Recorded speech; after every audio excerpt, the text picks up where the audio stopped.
Hello mga kabayan, kumusta kayo? Magandang buhay. Welcome po muli sa aking YouTube channel, Analisa Reality Vlog. Yung reaction ko po ngayon patungkol dito kay Bong. Mahigit isang buwan na rin mula nung last ako nagbigay ng reaction sa kanya.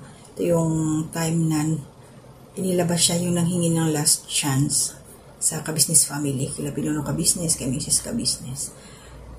Bago ko ituloy yung aking reaction, gusto kong pasalamatan kayong lahat sa mga nariyan lagi, mga silent viewers, mga new subscribers sa aking munting kubo, mga nagla-like, nagko-comment, nagsishare, salamat po sa suporta ninyo sa akin. Mga nag-engage, na-check ko po kanina, nasilip ko is nandoon po yung mga nasa 1.1k na silent viewers sa aking mga ginagawang reaction. Pero bago ko ituloy ay suportahan po natin ang Ka-Business Official, Papa Dins TV, and Ka-Business Family. Shout out po sa lahat ng mga kagwangs at gamer rin po sa aking mga kasamahang mga reactors. So ito, isang buwan na yung nakalipas, makikita nyo sa aking thumbnail, bagong Bong. Diba? At isang buwan na nakalipas, so ano yung mga naobserbahan ko sa kanya? Natambak na ito ngayon, pero sasummarize ko na lang, malaking pinagbago ni Bong. Alam ko marami tayo riyan na mga nakasuporta sa Ka-Business Official. Ang masaya dahil nakikita natin yung resulta nung nandoon sa time na masakit sa damdamin, masakit sa loob, nakikita natin na napapariwara si Bong dahil sa kagustuhan niya na yung nabarkada sa mga maling tao. Diba? So ngayon, maganda na nga yung katawan niya. Nanumbalik na yung sigla niya. Naalala ko yung time na after na inilabas siya doon sa rehab. So, okay na siya. So, dito ako naniniwala talaga na ang pagbabago ng isang tao ay nasa sarili mismo. Hindi yung mga institusyon, hindi sa kung sino pa man dyan na mga nakapaligid sa'yo. Nakasuporta lang sila kasi kahit gustuhin man, katulad ng Ka-Business Family, gustuhin man nila na magbago si Bong, kung ayaw ni Bong, wala silang magagawa. So ito ngayon, nakaguide lang ang Ka-Business Family, buong pamilya ng Ka-Business, ayan yung mga kagwangs. So masaya tayo. So ito dito ako na itong last na upload na, ayun niya kay Intoy, Sunday yun, nagaya si Bong na mamasyal. Lumabas sila, pumunta sila sa mall. Ako ang napagod sa kasusunod kay Bong. Nanonood lang ako naawa ko kay Intoy dahil ayun siya, nakaalalay, nakabuntot yung camera kung saan pumupunta ito si Bong. Yung para sila mga bata na nagkakatuwaan lang doon sa loob ng ano bang tawag doon? Sa recreation center, yung sa palaruan ng mga bata. Parang nagbalik bata ito sila Bong. Pati ganun din, shout out kay kay Kagwang Istong, pati yung anak niya nandoon, si Amaro ba yun?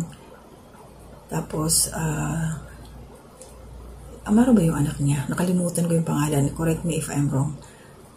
Ay, tama, si Amaro kasi si MM ang naiwan. Tapos, ayun, nandoon, nag-enjoy din. Ang kanilang driver, si Borno. Ang saya lang nila panoorin. At makikita mo dito talaga si Bong na na siya. Natakot sa papel na pinirmahan. Minsan nga niloloko ni Intoy. Diba? Malaking bagay na naghigpit si Pinuno, yung talagang disiplina kay Bong. So nakita na natin yung resulta ngayon. At harinawa, tuloy-tuloy na nga ito. Marami tayong nagdadasal. Nababasa ko sa comment section. Pagpatuloy mo lang yung Bong, yung pagbabago mo, para matupad yung pangarap mo na magkaroon ka ng sarili mong pamilya. Kasi once na nakita ka ng may makakita sa'yo yung kalubaran ng Panginoon na babae, makita nila na nagbago ka na, responsable ka na sa sarili mo, madali na yon, may ipagkakalob sa iyo yung Panginoon. At saka yung napaka-generous niya ni Bong. Pero mo, nanlibre siya. Pakain siya doon sa mga kasamahan niya. Mahilig na rin siyang magbihis, bumili ng mga damit, bumili din siya ng polo. Marunong nang pumorma si Bong. At niya kay Intoy, nagsisimba ng ado. Ito malaking bagay talaga pag nagsisimba ka, nakikisalamuha ka sa yung pagsisimba, may mga naririnig mo yung salita ng Diyos, makikita mo yung mga tao na talagang nagsasamba sa ating Panginoon. So, malaking bagay yun. Kaya, Bong, nagbunga yung pagmamalasakit ng buong Ka-Business Family. mga prayers ng mga nakasuporta sa iyo, nagmamahal sa iyo sa ka-business community. So, huwag mo nang pabayaan yung sarili mo. Ayan, maganda na yung iyong kalagayan ngayon at walang makatulad sa pagmamahal ng ka-business sa iyo. Biruin mo yung sakripisyo nila, yung pangunawa nila sa iyo, sobra-sobra. Talagang pamilyang-pamilya kanila. Ituring, kaya wag mong sisirain yung Bong, ha. Tuloy-tuloy mo na yung pagbabago mo. Yung mga plano na rin ito si Bong. Basta, lagi lang nakasubaybay. Kasi ngayon, kumbaga nasa healing process pa siya. Ano na rin to, mag-i-improve din ito si Bong sa kanyang buhay. Basta, tuloy-tuloy lang siya dyan sa ka-business family. Alam ko naman na punong-puno ng pangaral ito si Bong. Talaga nakakatuwa siya tingnan. Nandun niya yung kulit niya. Naalala ko yung bumisita sila doon sa kila Nanay Marita kila Jonathan. Sila pinuno ka business kasama si Bong. Doon ako na-touch nung bihirang marinig kay Bong kasi nag-advise siya kay Jonathan na huwag mapili sa pagkain. Kung ano ang meron yun ang kainin. Grasya. Ang galing ni Bong. At the same time, pauwi na rin lang sila. Siguro pinitik yung puso niya. Binigyan niya ng pera si Jonathan. Pansin mo talaga yung ni Bong na kahit ganun siya makulit, nandoon pa rin yung puso niya sa pagtulong talaga. Napaka matulungin niya. Kaya kahit anong kakulitan niya, kahit anong ginagawa ni Bong, di ba, pasaway, kasi nga mabait. Talagang minamahal pa rin siya. No? Ang daming nagmamahal kay Bong kahit ganun siya.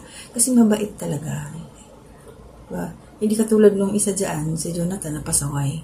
Pero ito si Bong, iba yung kanyang ugali. Masunurin naman si Bong. Ang lang sa kanya, yung kanyang pagsasalita. Pero siguro nagtuloy-tuloy din yung gamot niya. At saka, yun nga, nasa environment, mga kasama niya, tao. Yun ang malaking factor na tayo, kung sino yung mga kasama natin, ma-adapt natin ang kanilang mga ugali, ang kanilang mga kilos, so matuturuan tayo, maigagayad tayo. Kaya yun ang nangyayari kay Bong. Napakaswerte ni Bong. Ang laki na mag-isa lang siya matagal sa kalsada. Ngayon, nagkaroon na siya ng maraming kapatid. Karoon na siya ng parang nanay-tatay na niya, sila pinuno ka business, diba?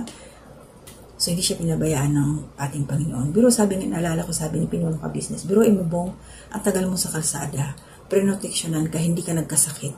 Ang tibay, di ba? Kasi kung iba pa yun, tayo nga, nasa bahay lang, ang daming sakit, di ba? Aminin natin, maraming sakit, na ingat, sa loob lang ng bahay, kargado vitamins, may mga nararamdaman pa rin sa katawan, pero buyag ito si Bong. Ganun siya kamahal ng ating Panginoon, may nagpuprotekta sa kanya. Kahit matagal siya sa lansangan. Di ba? So, alam ko na isa lang ang prayers natin na dumating yung right time na magkaroon ng sariling pamilya si Bong. So, walang imposible yun. Panalangin natin. At na hindi siya malihis ulit. Na hindi siya matempt ulit na sabi nga niya dati naboboring siya sa ka-business house dati yun. Pero ngayon, since may usapan naman na pwede naman siyang mamasyal basta sasamahan lang ng kanyang mga kapatid na kagwang. Kasi syempre, iba ka mamaya pag solo flight lang si Bong na umalis, may makitang barkada na naman, mas malakas yung hatak, lalo't alam nila na ito si Bong mapagbigay, so sinasamantala nila, diba? Yun ang problema kay Bong kasi mapagbigay, mabait, hanggang sa nakakalimutan niya na yung sarili niya. Guys, the best talaga, nandun siya sa ka-business family. Salamat sa pinirmahan. So, yun lang po yung aking reaction. Maraming salamat. Nag-update lang ako kay Bong. Dahil naipon na rin Nakikita ko yung kanyang improvement. Isa ako sa masaya para sa pagbabago ni Bong. At alam ko marami tayo. At hindi talaga siya binitawan ng ka-business kasi nga, wala na mapupuntahan si Bong. Masakit sa loob kung sakasakali man hinayaan na lang siya sa kalsada, what if anong mangyari, konsensya din yun ng ka-business family kasi sila naman na yung parang tumayong guardian di Bong. Wala sila na talaga ang nagsasakripisyo, nagmamahal kay Bong ng totoo, yung ka-business family, wala na talagang iba, diba? So, maraming salamat po sa patuloy na suporta ninyo. Shoutout po, please support ang aking mga kasama mga reactors, Anime Reactors TV, Taong Gala, Mamplers Channel, Kalingap Tura, Kalminda Mix Vlog, MK Inday Ukray, Katangay PLC, at saka si Joanna. Joanna ba yun? Okay. Then lahat po ng mga kagwangs, please support. I-attach ko na lang po sa screen. Kasi ang hirap na i-memorize sa sobrang dami nila. And shoutout po, Ate Marilyn, good morning. Pabatiin ko na kayong lahat. Excuse me. So, good morning po. Salamat. Tataro Managers Sound, good morning po.